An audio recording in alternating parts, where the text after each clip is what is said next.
Hey guys, so we're going to be talking about the players to watch again on this particular show. But there's also a couple of news stories that I also want to cover and talk about on the show as well. And it's also got to do with the SA20, one of the stories that I do want to cover. And I want to talk as well about Mitchell van Buren because this is a player that has, in recent times, over the last two seasons, really started to find some momentum in the domestic scene. And he's carried that over into the SA20 as well. So there's some things that I want to discuss about yesterday's game. And as you can see on the thumbnail, the South African players, again, are managing to put on performances. And you wouldn't really expect anything else, be it that a lot of these players play in these conditions and on these pitches for a large portion of their careers as well as throughout the season when they do play for the domestic team. So, to an extent, not a surprise, but it is really good to see when local players really perform well. Last season, we had a mixture. I mean, we had a mixture of international stars that performed and local South African stars that performed. But this season so far, a majority of the top performers have been South African players with the ball and with the bat. So we're going to discover that on today's show, as well as today's game between the Durban Super Giants and Johannesburg Super Kings at Kingsmead Stadium in Durban. So something interesting that took place over there that I really want to mention and really want to talk about. But before we get going, before we get started, there's a couple of things I'd like you guys to please do. First and foremost, please subscribe to the channel. Click that notification bell for all future videos. We are getting closer and closer to 5,000 subscribers, so please help us get there. You can also download the SA20 edition of Cricket Fanatics magazine monthly, 100% free, straight to your inbox. Every single issue will come to your inbox every month. The link is on the screen right now as well as in the description. So, without further ado, let's get straight into today's show and let's discuss the different topics that I would like to go over. We're going to start with the SA20 and then we'll move on to another story that I really want to speak about. So, let's get straight into it.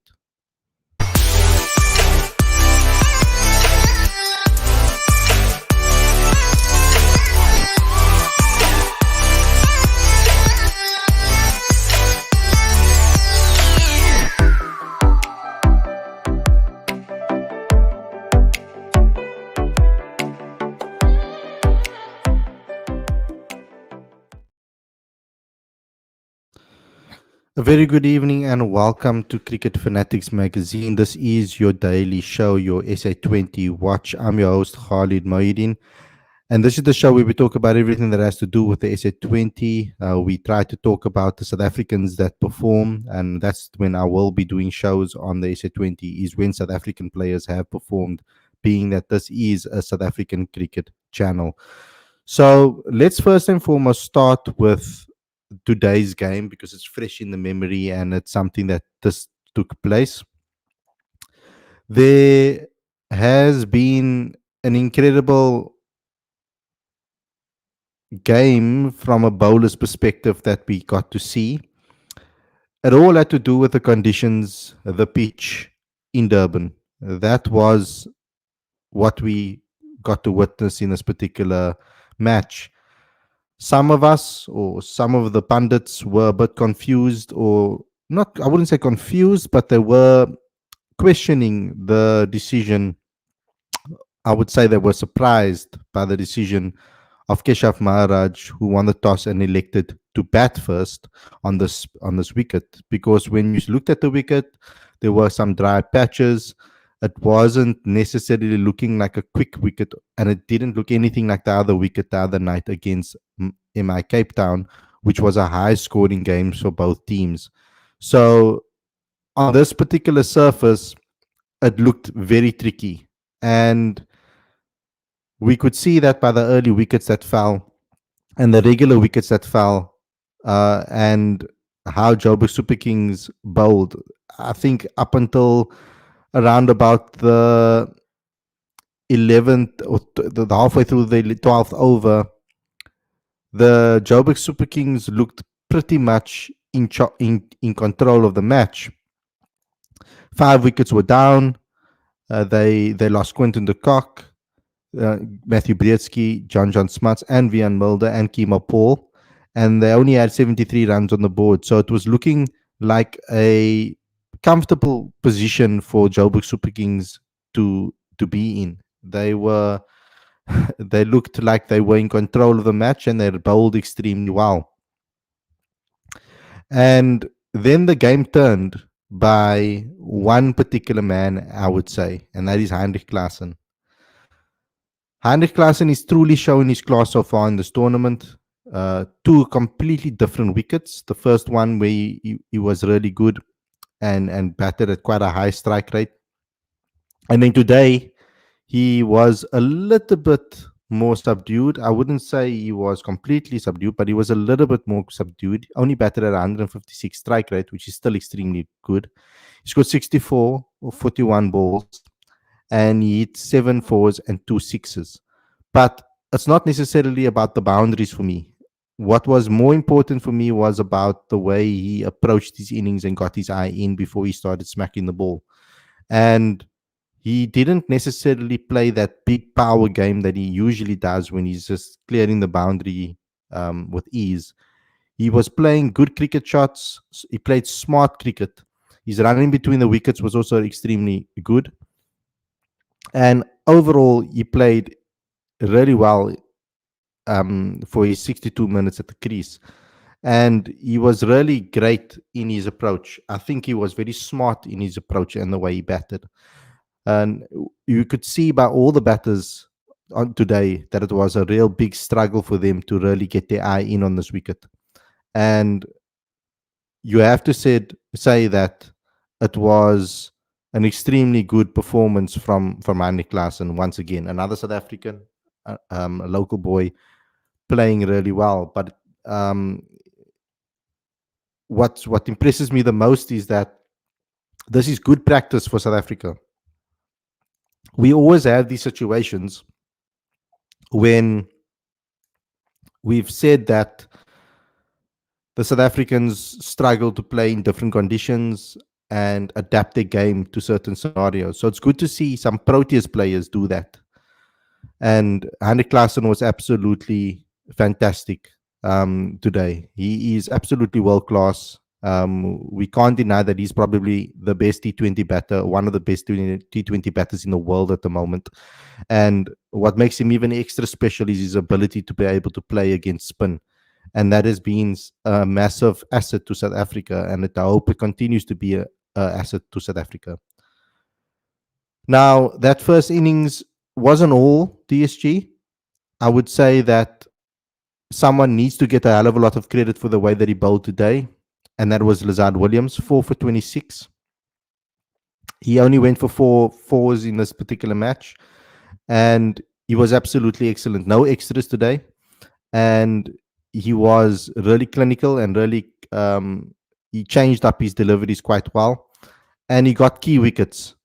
He got the key wickets in the match. He got John Smutch. He got Heinrich Klaassen, Nicholas Buuren, and Dwayne Pretorius. So he got very important players because Nicholas Buuren, Heinrich Klaassen, and John Smuts were in really good form coming into this match. So for Lazard Williams to take those wickets, it must be a massive boost for him. It was a very good performance by the guy, by the bowler, and he needs to take credit and congratulations for that and praise for that because he was really excellent today.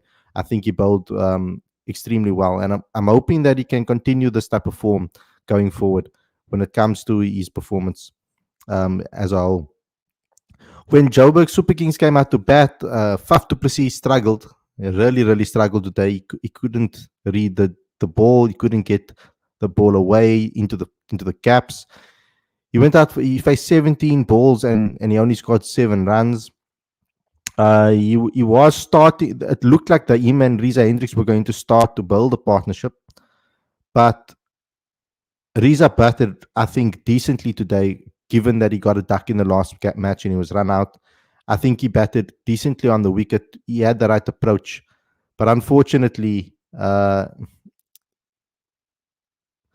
he went after a ball on the fifth stump line and tried to loft it over cover, but he miscued it, and the ball went up into the air and Chemo Paul took a very good catch. Um, so it was an unfortunate one for him. I also have to say that it was an unfortunate wicket for Matthew Brzezinski because, wow, Romario Shepherd really took a fantastic catch. It was a magnificent catch, probably the catch of the tournament so far. Brzezinski's shot was fantastic, but Shepherd's dive was absolutely magnificent at mid wicket. He dived right and across and took the ball in the sky. I think if anybody else was standing in that position, I don't think it would have cleared the fielder. I don't think the fielder would have that fielder would have caught it. He leaped. He's quite a tall guy already, so that made that catch even more brilliant. The way he leaped to catch that one-handed. Also, another great piece of fielding by Lewis Deploy and David Visa on the boundary. I think that was also quite fantastic in the way that Lewis Deploy popped the ball up and then to Visa. So that was also another fantastic catch of Heinrich Klaassen.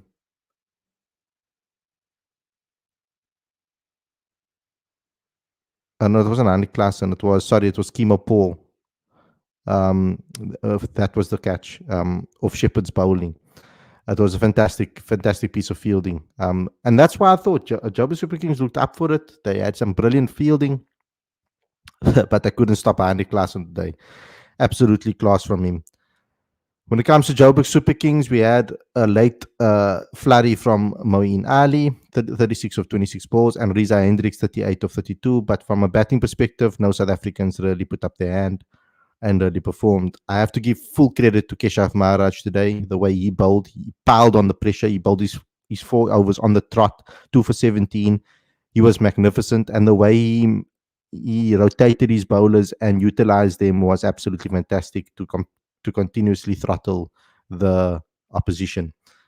So great win for DSG. They're now unbeaten so far in the tournament, 3 out of 3, and top of the table. So they're the team to beat at the moment, and I don't think a lot of us would have seen this coming. The predictions beforehand, before this tournament, I don't think a lot of people would have thought that Durban Super Giants would be unbeaten at the top of this tournament. So that was a fantastic performance by the men from Durban. Still waiting for Quinny to come to hit his form, and I've been impressed with Matthew Brzezinski's approach so far. So from a Durban Super Giants perspective, and obviously Andy Klaassen has been absolutely sublime.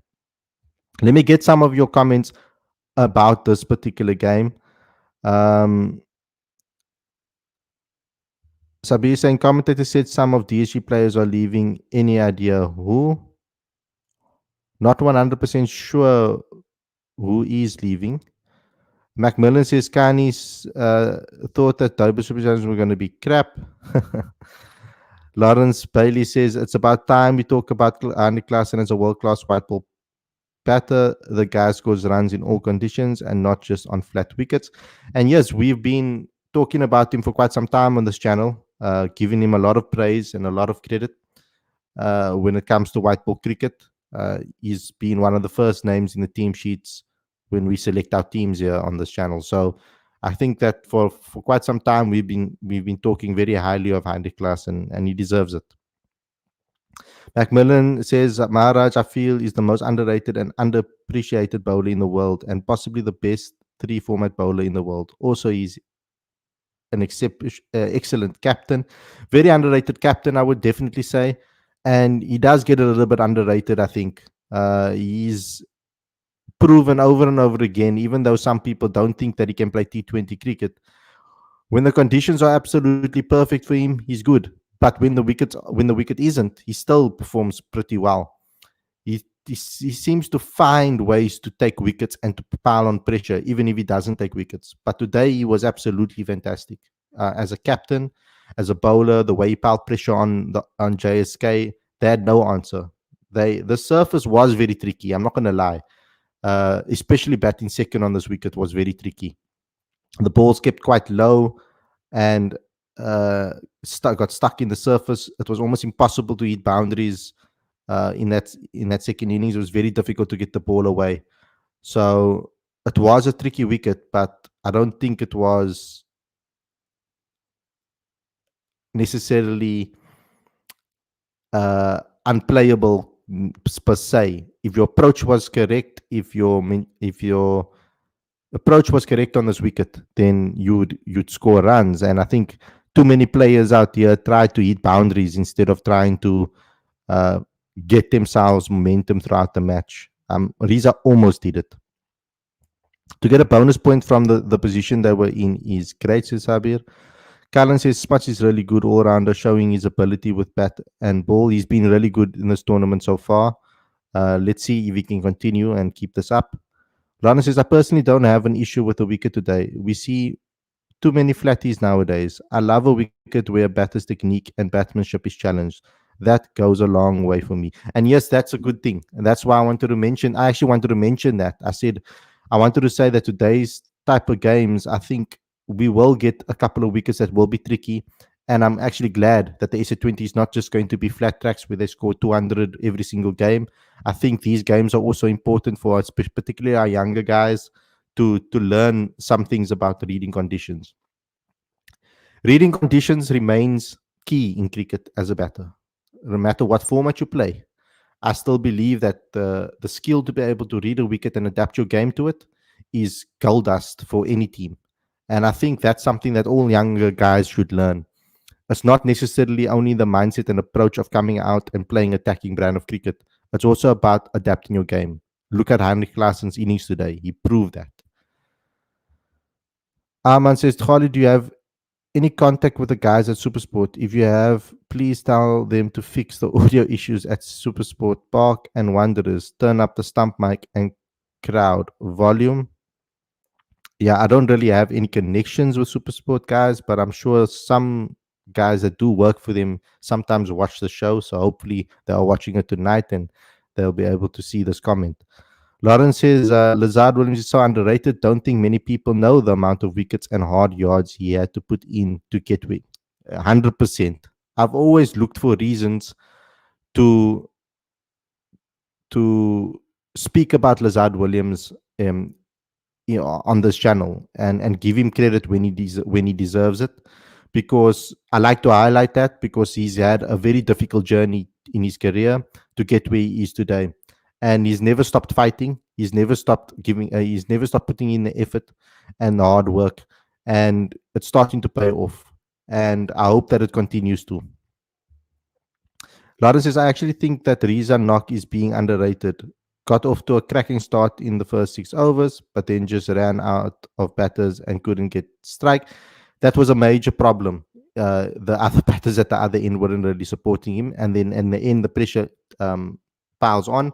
And then you're going to see players then try to go for shots that they wouldn't normally with a settled partner at the other end. So Riza Hendricks's knock was, like I said, it was a good knock today.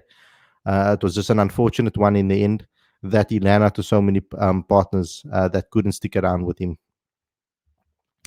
Lawrence says Buuren is set to leave. Today was his last game. He'll be playing in the ILT20. Okay, cool. Buuren have to play in front of the empty stands. Cullen says, but DSG do have Kyle Mayers to replace him. Yeah, Kyle Mayers is a very good player as well. Lawrence says Mulder has 1 or 2 more games in him, and if he doesn't perform, get Jason Smith in. I'm surprised that they haven't gone with Jason Smith, to be honest. I'm very familiar with the local ground. He plays there now. He's been in incredible form. And yeah, very powerful batter.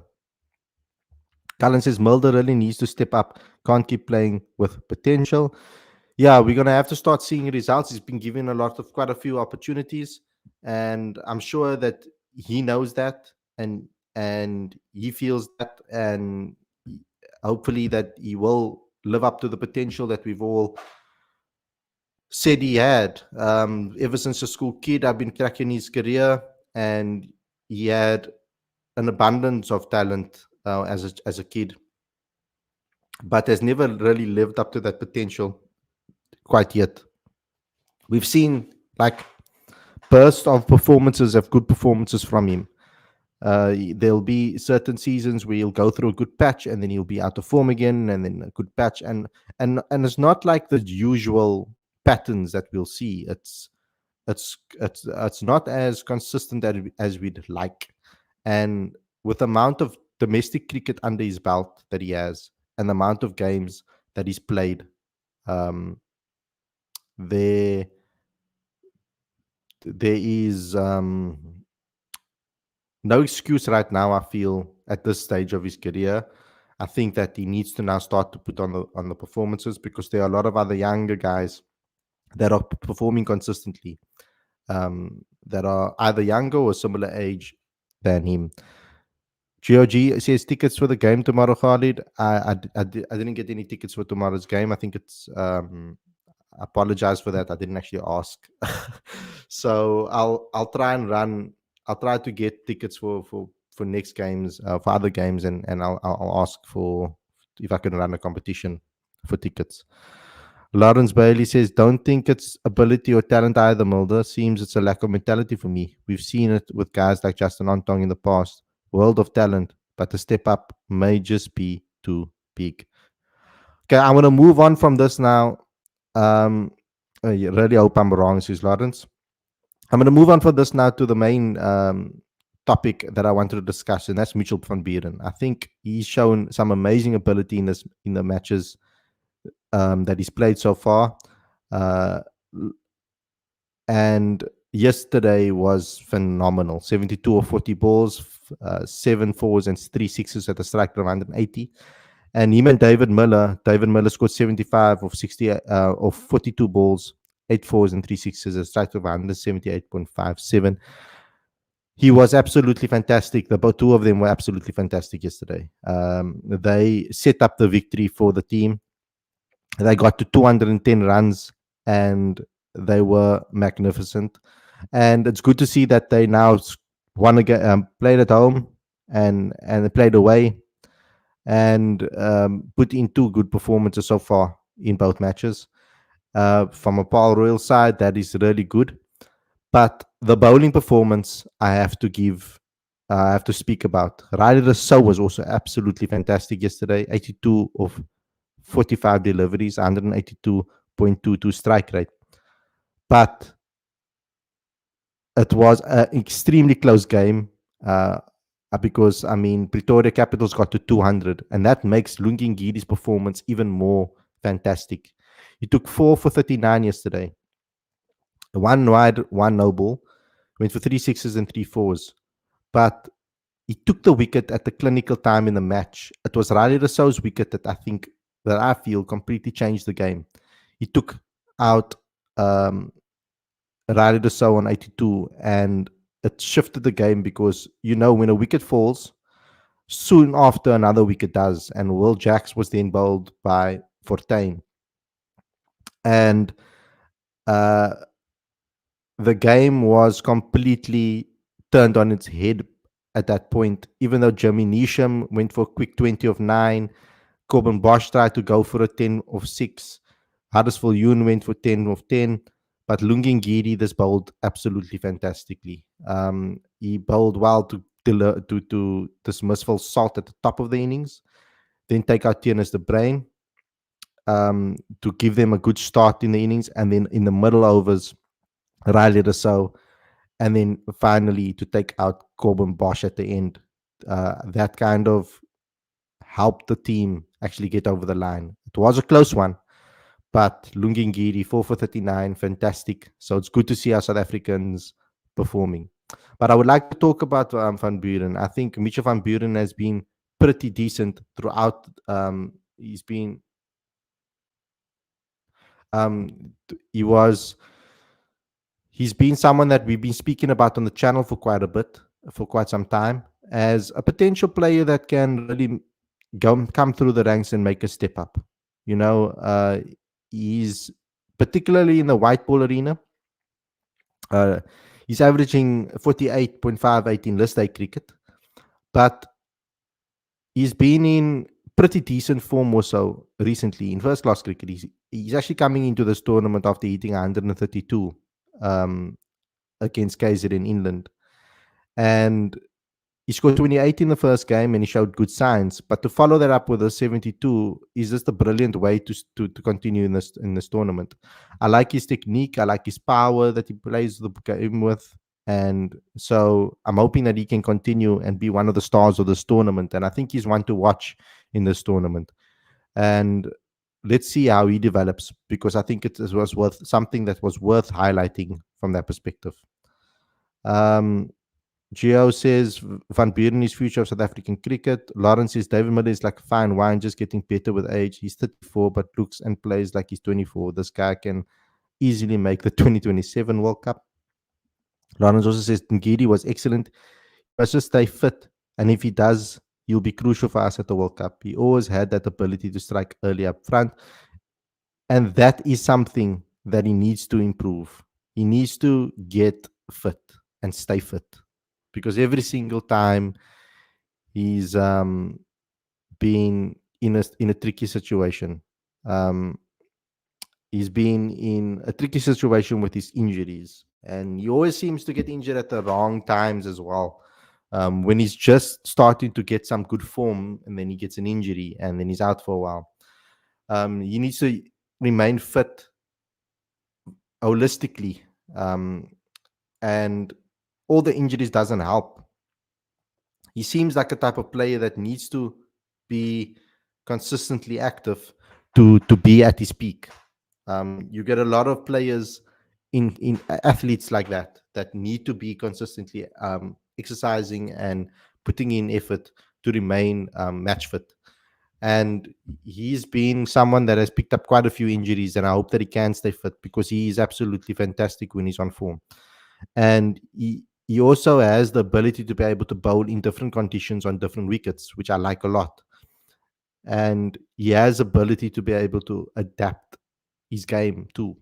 So I'm hoping that Ngidi can continue this, and that this tournament can be a opportunity for him to build momentum into that T20 World Cup, because we're going to really need him. I think that he's an absolutely fantastic bowler to have in your arsenal. So let's see what happens with regards to that. Um, Random fanboy says, "Who's watching UFC this weekend? I hope Dricus beats Strickland." I didn't actually know that there was UFC this weekend. I might actually give it a go. Like and subscribe. Yes, like and subscribe, everybody. We're getting closer and closer to 5,000 subscribers. So go ahead, please do so. We want to get to that 5,000 subscribers, please. That's our next milestone, and then we can start, maybe, hopefully, then we can start snowballing. Lawrence says Rob Walter sitting with a really good headache so early in the tournament. Safa stepping up big time, and that's brilliant. And definitely what we want. We need a bigger pool of players. 100%. 100%. You are spot on there, and I agree with you completely. So let's see how the South African players play as the international stars start to read the conditions and start to get more familiar with the conditions here in South Africa, because the wickets have been quite tricky for bowlers in certain cases and for batters in certain cases. So we've seen a little bit of both.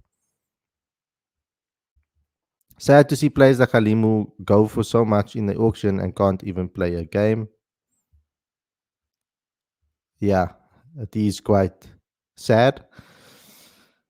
And unfortunately, at Joburg Super Kings, it seems that they are all about experience at the moment. Their team is pretty experienced when it comes to age. And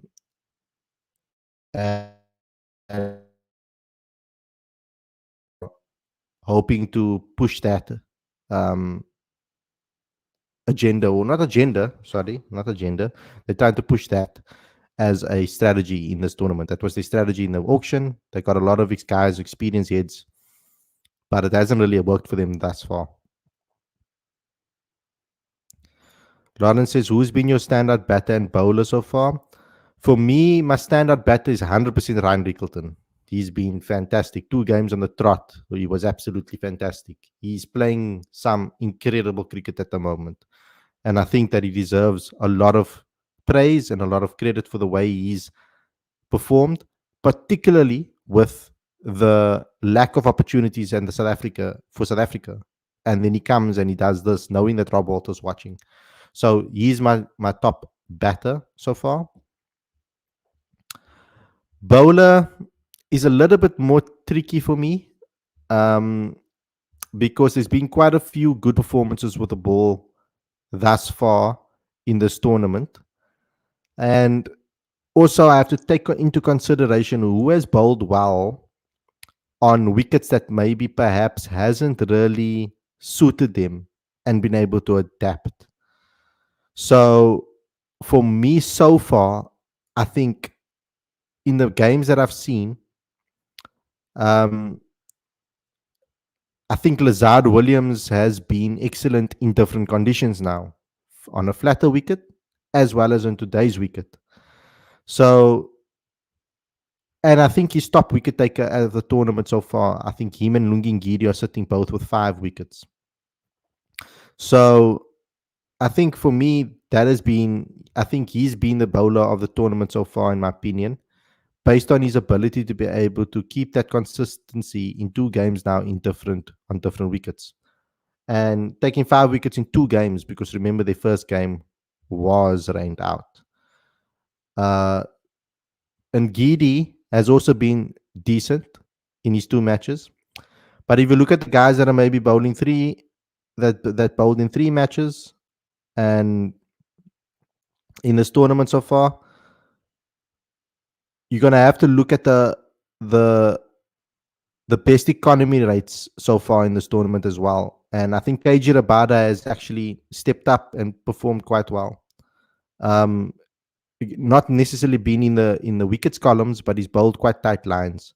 Lawrence, for me, it's been Lungi and Lazard. Lungi especially done it in Paul and Pretoria, 2 completely different.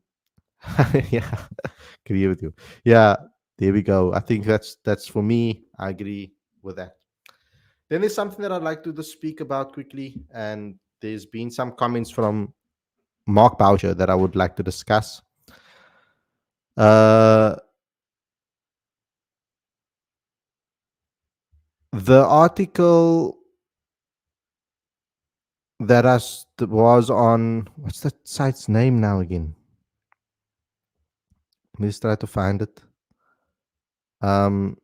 Sports Boom had an exclusive from Mark Boucher, and I just want to read some of the comments. Mark Boucher said, "I'll be honest with you, I'm extremely disappointed. It's not got nothing to do with the players. You can't blame the players that have been selected or the players that are not going. I think scheduling needs to really be looked at by CSA. I don't think it's acceptable." He's talking about the New Zealand tour and Test cricket not being prioritized. If I was New Zealand cricket, I'd be quite disappointed. I understand them not wanting to pull out as well because the World Test Championship points are at stake. But I do think that we in South Africa need to sit down and have a hard look at ourselves at the scheduling and find a way to make it right, said Boucher. Well, it's your mate Boucher, it's your mate Graham Smith that needs to come up with a plan. SA20 is good for the public watching. It is a very well supported, but we can't have that in place of Test series against a very, very strong New Zealand team away from home. So, as a former player, and I know I'm not alone, there's probably a lot of guys who would probably speak about it passionately as me as well, as passionately as me as well. Yep, that's us over here at Cricket Fanatics Mag. We all are talking very passionately about this. I've been very vocal on this over the last couple of weeks. I think something's going to give, and it might be one day cricket that's going to have to give way at some stage because of the success of the 2023 World Cup. I don't think it's going to happen now, but definitely in the future, said Boucher, with regards to emphasizing the importance of Test cricket as the truest format. He says it might be one day cricket that has to give. I think T20 international cricket needs to give, personally. That's what I think. Predictions for tomorrow's game, I think MI will win at home. Lorenzo says, if Rob and CSA don't select Riley for the World Cup, then CSA have no ambition to win the World Cup. Name me one X Factor player on the circuit that bats in the top order apart from Quinton de Kock. Riley is out Travis Head. Riley, so if he can keep this form throughout this tournament, even if he doesn't, I think the X Factor. I've always said Riley Rousseau is a type of player that might not be consistent and score runs consistently, but there'll be a game or two that he can win for you. And that's the key. It was disappointing that he couldn't take Pretoria over the line yesterday, regardless of his great performance. But that is something that needs to be um, taken into consideration, is the X factor side of it. Riley Rousseau is definitely, if he can continue this form in the SA20 and continue these performances, he definitely has to be in that World Cup squad. I don't see any other way when it comes to T20 cricket. Um, so Quinton de Kock's form is going to be interesting. We're going to have to wait and see how he can continue, whether he can get his, into form in this tournament. Because, I mean, now he's not playing any other formats, no ODIs, no Test cricket. So he's only playing T20 cricket, really. So I don't think there's as much excuses for Quinton right now. He needs to perform in majority of the games that he plays. Lawrence Bailey says Boucher is spot on. Smith and Quinn need to come up with a solution. And I've been speaking about this consistently. I've said that I like T20 cricket from an entertainment perspective. Then you get certain games like today that I feel that is very strategic, and you take things into consideration with regards to adapting your game, bowling good lines and lengths, playing towards the conditions. But to me, it's still uh, it's not still not my favorite format. Test cricket is, and one day internationals. I prefer those two formats to T20 cricket, and I think that both Smith and Nkwen needs to come together and talk about the solution, because we can't be missing Test cricket for this tournament. Whether they find a different window, whether they make the tournament a little bit later, or a little bit earlier by a week, or a little bit later. Probably can't make it too early because of the test, still because of the test series that happen, etc. They need to find a way on a different window completely. It's something that they need to discuss, because we can't be missing our best players for Test cricket, especially in a World Test Championship when there's a trophy on the line. Lawrence is going to only having T20 cricket to get form going is very much a worry for me. Not the format you want to get in form before a tournament, as it's so unpredictable. Hit and miss, I should say, 100%. So the other formats help a lot with getting you in form. I still believe that. Look at Mitchell van Buuren. 100 in first class cricket, comes in here and he's hitting the ball beautifully. I still believe that first class cricket can help your T20 game. I still believe that first class cricket, because especially with the way bowlers have adapted to T20 cricket now, we're seeing a lot more test line and lengths being bowled in T20 cricket, and a lot of success coming from that, from a bowler's perspective. And we saw that particularly from Hazelwood in the T20 World Cup. He was actually bowling Test cricket line and lengths and getting a lot of success doing that, because those lines and lengths are very difficult to put away. That's why Test cricket is so hard. And that's why I feel that a lot of players and our younger players will learn a lot about the T20 game by playing first class cricket. And they should use the experience from what they've learned in first class cricket to add to their game in T20 cricket, so that they can be able to adapt to certain conditions, certain situations, and don't become just hit and miss type of players. Uh, T20 cricket doesn't have to be a hit and miss type of game. You can still bat quickly by playing good cricket shots. Look at Andy Klaassen today. and look at Rassie van der Dussen the other night. So there needs to be an appreciation to traditional cricket still when it comes to this format as well.